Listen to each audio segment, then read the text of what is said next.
Hello everyone, কেমন আছো তোমরা? আশা করছি তোমরা খুব ভালো আছো। তোমরা দেখছো এসএসসি অ্যাসপিরেশন ইউটিউব চ্যানেল, তোমাদের অতি প্রিয় ইউটিউব চ্যানেল, এবং আশা করি তোমাদের প্রিপারেশন খুব ভালো চলছে। ভিডিও থাম্বনেল দেখে বুঝেই গেছো যে আমি আজকে কী নিয়ে আলোচনা করতে চলেছি বা কী নিউজ তোমাদের দিতে চলেছি।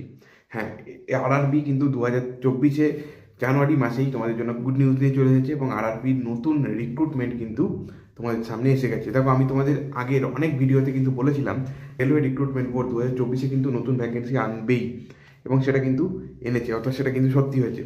এবং সেই ভ্যাকেন্সির কথা আমি এটাও মেনশন করেছিলাম যে প্রথমে এএলপির ভ্যাকেন্সি আসবে, সেরকমটা কিন্তু এসে উঠছে।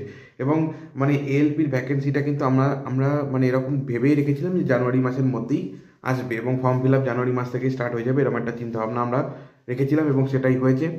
রিসেন্টলি এমপ্লয়মেন্ট নিউজ নামক যে নিউজ পেপার আছে, যেটা গভর্নমেন্ট রান একটা নিউজ পেপার, সেই নিউজ পেপারে একটা শর্ট নোটিশ পাবলিশ হয়েছে। যে নোটিশটাতে কিন্তু বলা হচ্ছে যে এই যে আরআরবি এএলপির যে নতুন রিক্রুটমেন্ট, সেটা কিন্তু 20শে জানুয়ারি থেকে তার অ্যাপ্লিকেশন স্টার্ট হতে চলেছে। আচ্ছা, এখানে একটা ইম্পর্টেন্ট জিনিস, যে ভ্যাকেন্সি কতগুলো হচ্ছে? 5,696টা ভ্যাকেন্সি মোটমাট এখানে তোমরা দেখতে পাবে এএলপির ক্ষেত্রে। টেকনিশিয়ানের ভ্যাকেন্সি কিন্তু এখানে নেই। টেকনিশিয়ানের ভ্যাকেন্সিটা হয়তো পরে আলাদা করে পাবলিশ করবে। আর এই নোটিফিকেশানের যে নাম্বারটা, সেটা হচ্ছে CEN01/2024, অর্থাৎ এটা প্রথম। এরপরে আরও হয়তো অনেক পরবর্তী যে ভ্যাকেন্সিগুলো, যেগুলো আমি তোমাদেরকে বলেছিলাম আগের ভিডিওতে, অনেক আগে যে ভিডিওগুলো করেছিলাম, সেই ভিডিওতে আমি বলেছিলাম সেগুলো হয়তো পরবর্তীকালে আসতে পারে। এবং আসতে পারে কি, আসবেই, অবশ্যই আসবে, কারণ রেলকে রিক্রুটমেন্ট করতেই হবে। রেলে প্রচুর ভ্যাকেন্সি পড়ে আছে, আর এবং এএলপির ভ্যাকেন্সি তার মধ্যে একটা অন্যতম গুরুত্বপূর্ণ ভ্যাকেন্সি। আচ্ছা, 18 থেকে 30 বছরের ক্রাইটেরিয়া থাকতে হবে, এজ ক্রাইটেরিয়া, এবং A1 ফিটনেস ক্যাটাগরি থাকতে হবে। A1 ফিটনেস ক্যাটাগরি কী কী, সেটা তোমরা এখানে দেখে নিতে পারবে। আর আরেকটা বিষয়, যেটা এজ ক্যালকুলেশন কিন্তু 1/7/2024 এই অনুযায়ী কিন্তু হবে। ঠিক আছে, 1/7/2024 অনুযায়ী তোমাদেরকে 18 থেকে 30 বছরের মধ্যে থাকতে হবে।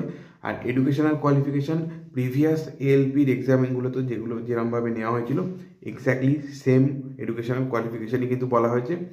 আর এসসি এসটি ওবিসি যেসব ক্যান্ডিডেট আছে, তারা কিন্তু অ্যাজ অ্যাকর্ডিং গভর্নমেন্ট রুলস তোমরা কিন্তু সমস্ত কিছুতে ছাড় পেয়ে যাবে। সো এই যে নিউজটা, এটা সত্যি একটা খুব খুশির নিউজ, এবং হয়তো খুব শীঘ্রই, হয়তো 1-2 দিনের মধ্যেই তোমরা ফুল নোটিফিকেশান সাথে ফর্ম ফিল আপ, এটা দুটোই কিন্তু পেয়ে যাবে। মানে ফর্ম ফিল আপ স্টার্ট হয়ে যাবে এবং ফুল নোটিফিকেশান তোমরা পেয়ে যাবে। তখন আমি তোমাদের অন্যান্য যে বিষয়গুলো থাকবে, সেগুলো কিন্তু আমি তোমাদের ভিডিও করে জানিয়ে দেবো। তাহলে আজকে এই ভিডিওটা এইটুকুই। দেখা হবে পরবর্তী ভিডিওতে নতুন কোনো ইনফরমেশন নিয়ে। তখন stay tune, stay happy and keep study.